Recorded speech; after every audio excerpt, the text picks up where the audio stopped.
के माननीय सर्वोच्च न्यायालय ने यह भी आदेश दिया है कि ये एक एस्टैब्लिश प्रैक्टिस है, सेट प्रिंसिपल्स ऑफ लॉ है कि कोई भी वैधानिक संस्था द्वारा कोई एक वैध विधिवत कोई एक आदेश निर्गत होता है तो वो तब तक प्रभावी होता है जब तक कि वो रद्द नहीं हो जाए किसी कोर्ट के आदेश से या किसी अन्यथा।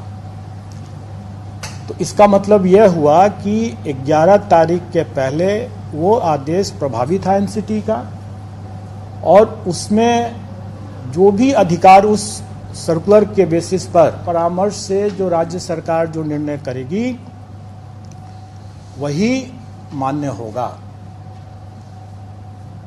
क्योंकि हम लोग एनसीटी से गाइडेड होते हैं, और जैसा कि मैंने पहले बताया कि पेज 45 सुप्रीम कोर्ट के ऑर्डर के लाइट में कि राजस्थान सरकार को भी एनसीटी के आदेश को मानना चाहिए था क्योंकि वो उस समय प्रभावी था, और हम लोग भी उसी को मानते हैं।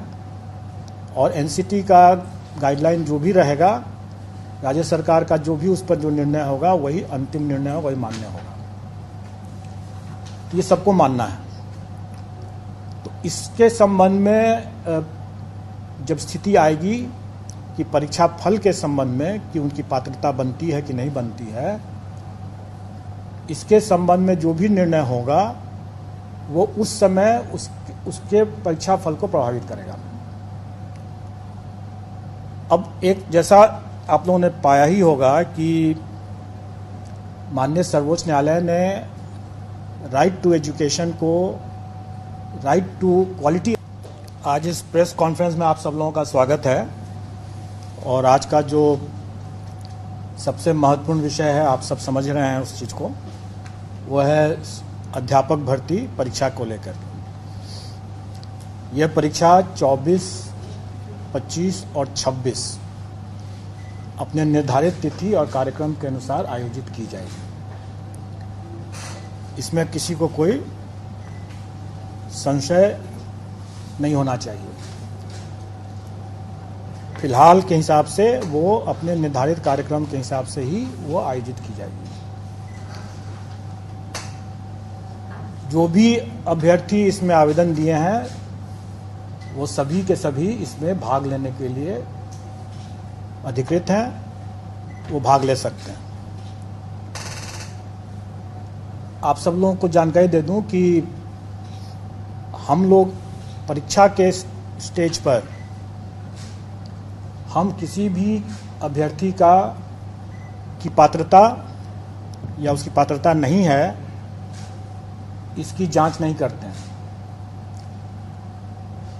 स्व घोषणा आधारित वो जो भी अपना तथ्य आवेदन में दिए हैं हम उसको स्वीकार करते हैं, और उसके हिसाब से हम उसे परीक्षा में भाग लेने के लिए अनुमति देते हैं, एडमिट कार्ड इशू करते हैं, और एक बार जब उनको एडमिट कार्ड इशू हो गया तो वो परीक्षा में भाग ले सकते हैं।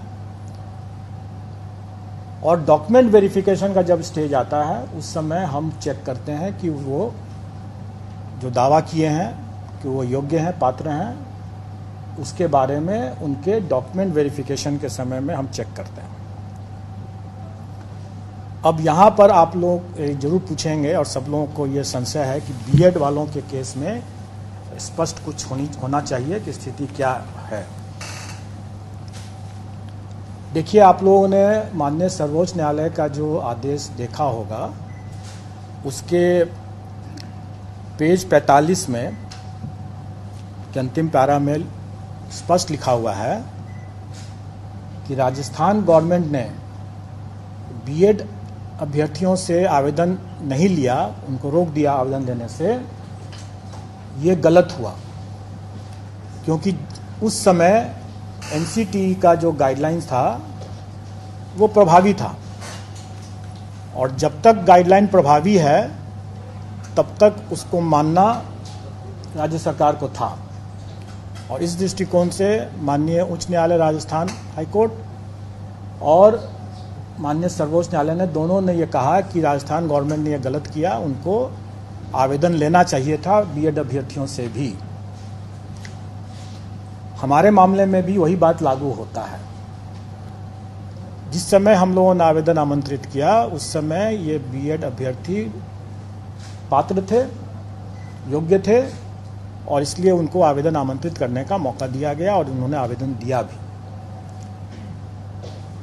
उसी में आगे माननीय सर्वोच्च न्यायालय ने यह भी आदेश दिया है कि ये एक एस्टैब्लिश प्रैक्टिस है, सेट प्रिंसिपल्स ऑफ लॉ है कि कोई भी वैधानिक संस्था द्वारा कोई एक वैध विधिवत कोई एक आदेश निर्गत होता है तो वो तब तक प्रभावी होता है जब तक कि वो रद्द नहीं हो जाए किसी कोर्ट के आदेश से या किसी अन्यथा। तो इसका मतलब यह हुआ कि 11 तारीख के पहले वो आदेश प्रभावी था एनसीटी का, और उसमें जो भी अधिकार उस सर्कुलर के बेसिस पर जो भी अधिकार लोगों को मिला वो अधिकार सुरक्षित है, वो उसमें कोई रुकावट नहीं है। तो इसका मतलब यह हुआ कि जो लोग नौकरी पा लिए पहले से उनकी नौकरी भी सुरक्षित है, जिन लोगों ने एग्जाम में अपीयर होने का अधिकार प्राप्त कर लिया उनका वो अधिकार भी सुरक्षित है। तो इसका मतलब यह हुआ कि बीएड के अभ्यर्थी जो हैं वो बेशक एग्जाम में अपीयर हो सकते हैं क्योंकि उनका यह अधिकार सुरक्षित हो चुका है। लेकिन यह अधिकार उनके सिर्फ एग्जाम में अपीयर होने का है जो कि सुरक्षित है, उसके फल पर उनका अधिकार अभी नहीं बना है। परीक्षा फल के अधिकार के बारे में इसमें हमारे विज्ञापन में भी यह अंकित है कि कोई भी निर्णय एनसीटी के परामर्श से जो राज्य सरकार जो निर्णय करेगी वही मान्य होगा।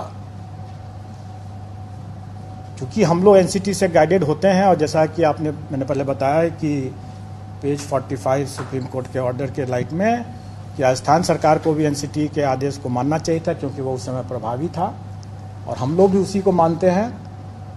और एनसीटी का गाइडलाइन जो भी रहेगा, राज्य सरकार का जो भी उस पर जो निर्णय होगा वही अंतिम निर्णय होगा, वही मान्य होगा।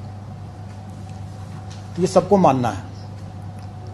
तो इसके संबंध में जब स्थिति आएगी कि परीक्षा फल के संबंध में कि उनकी पात्रता बनती है कि नहीं बनती है, इसके संबंध में जो भी निर्णय होगा वो उस समय उसके परीक्षा फल को प्रभावित करेगा।